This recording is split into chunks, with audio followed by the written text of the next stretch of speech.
Today is Independence Day in the United States, a day of celebration usually, but it comes at a time of deep division over abortion legislation and gun control debates.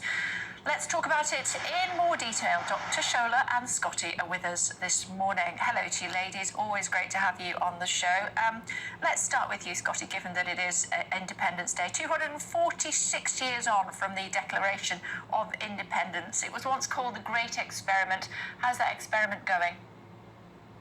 Well, we're kind of entering in the later phases of our teenage years, and I think the world is definitely feeling a little bit of our rebellion right now. We're trying to still figure out what we want to be when we grow up, especially compared to other cultures like Britain and other long-term civilizations. But let me just say this. Benjamin Franklin originally said back in 1787, it's a republic if you can keep it. In our entire country, our system of government is based on a divide between two parties. Everything we have is a two-party system. So our whole foundation is based upon debate and argument between the two. In fact, a lot of us would be worried if those two parties got along, because normally when your government gets along, often that time it's working against the actual common man. So we like division as long as it is respectful division. The problem between now and maybe times in the past, it's not, and we are seeing that kind of divide, and we're seeing, unfortunately, more action in that anger than necessarily the words that in the past have carried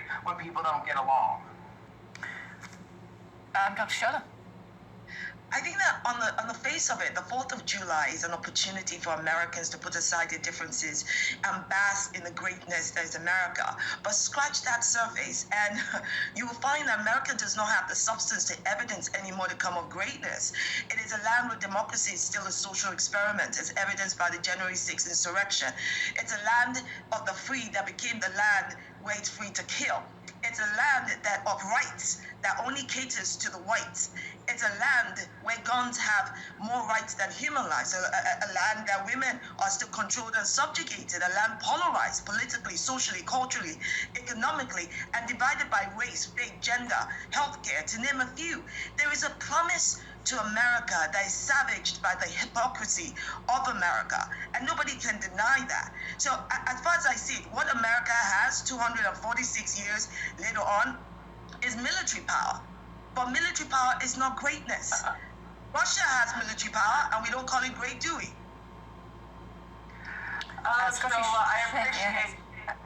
I appreciate your kindness starting out, but the reality is there's a lot more greatness today in America than ever has been before. Especially, you start off by talking about race relations. Remember, this was a country that was in a civil war because we had slaves, and people did not want that anymore in this country.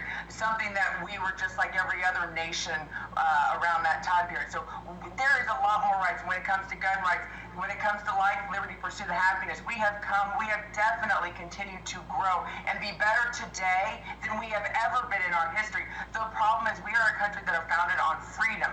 And as we continue to try to grow and adjust, there's still more rights for in your case, when you talk about abortion rights, we still have less restrictive rules than the UK does. We still have more guns. We have gun rights, freedom to own guns. That is what our civilization was based on. We are still greater today than we ever have been, but we also we allow that idea for conversation and debate. The problem is that debate has become unhealthy, and you point to January 6th, but you can't point to January 6th and what happened on Capitol without looking at the burning and the rioting in the streets that happened just a few weeks before, just a few months before. That caused more damage, more deaths and destruction in this country than January 6th did. So that division is happening on both sides, and the problem is that conversations that we're having are not being productive. They're actually becoming more and more, unfortunately, violent within our streets rather than productive within our government. Okay, let me correct you, Scotty. You want to talk freedom? Some would argue that America's independence didn't happen in 1776, but actually happened on June 19th, 1865, when the last black enslaved people were finally set free, when all Americans could claim to be free. Perhaps you need to look at your definition of freedom. You want to talk about the riots that took place before January 6th. You forget that it was about black lives. You forget it was about the unjustified. So burning buildings and businesses are about black lives? Oh, that's very incorrect for you to say. That's insulting. You're talking about race relations, then you need to get your facts right. The point here is, yes, I agree with you that there some progress. But my point is that you can't still claim to be the greatest nation on earth or the leader of modern democracy when clearly you are not leading in that way. You are a social experiment. And everything you're claiming... We're not leading anymore thanks to our current President Biden that has caused this divide. I agree with you 100%. We are no longer the greatest country. Finish. I let you speak. The bottom line is, it's easy for you to go, oh, we have more rights than you do in the United Kingdom when it comes to abortion rights. No, you are literally banning abortion women, and that's not the case here.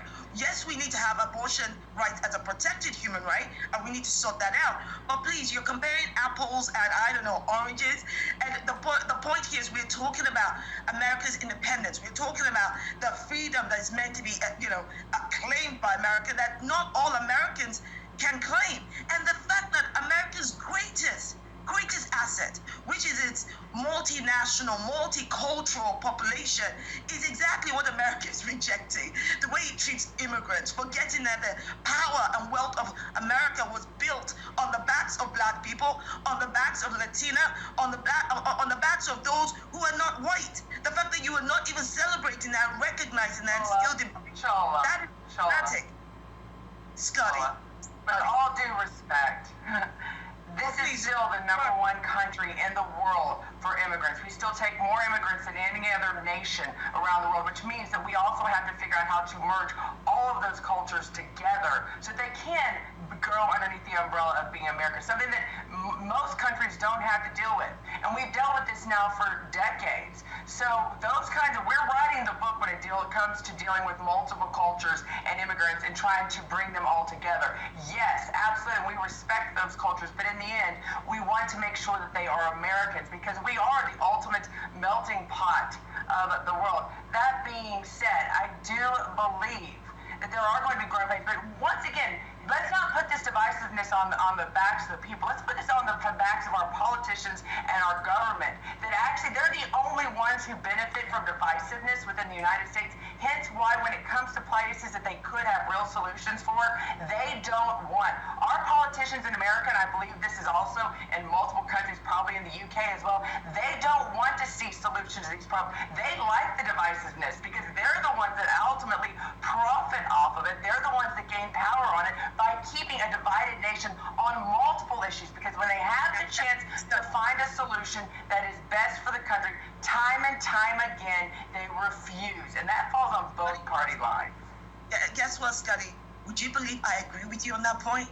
I figured we could. Right, 4th of July. But listen, the reason why the politicians can get away with what they're getting away with is because they're a reflection of the society. It's people that put this divisive, power-hungry politicians into power. So that's the reality. I think that America has become complacent, and it's bought into its own hype about being a great nation and a leader. Because with every step of progress America takes, it takes 5 steps back into regression. It makes no sense. It seeks to hold other nations to standards that it cannot meet. It seeks to make other nations accountable when it fails to hold itself accountable with its own damning hypocrisy. The enemy of America is not outside America, it's within America. I absolutely agree with you. It is within America, hence why the Biden administration is doing more damage to everything positive that we've seen in the last 4 years he's been able to do in 18 months. Hence why we're already seeing a revolution happen within our Congress here in a few months as the Republicans take back over. Thank you, Shola, for that. That was a great introduction for it. I mean, you just softballed me that. Scotty, you just had to do that. You just had to bring him by. I had to do it. Blame the Democrats when the reality is that Trump caused more damage to America in 4 years than any other modern president I can think of. We can discuss Bush another time. But the point is this. This is not just about Biden. This is also about the Republicans. It's about the ongoing divisive conversations, the narratives, the denials, the fact that people are seeking to overturn America's democratic elections, and there are people like you who are defending it. It's unacceptable.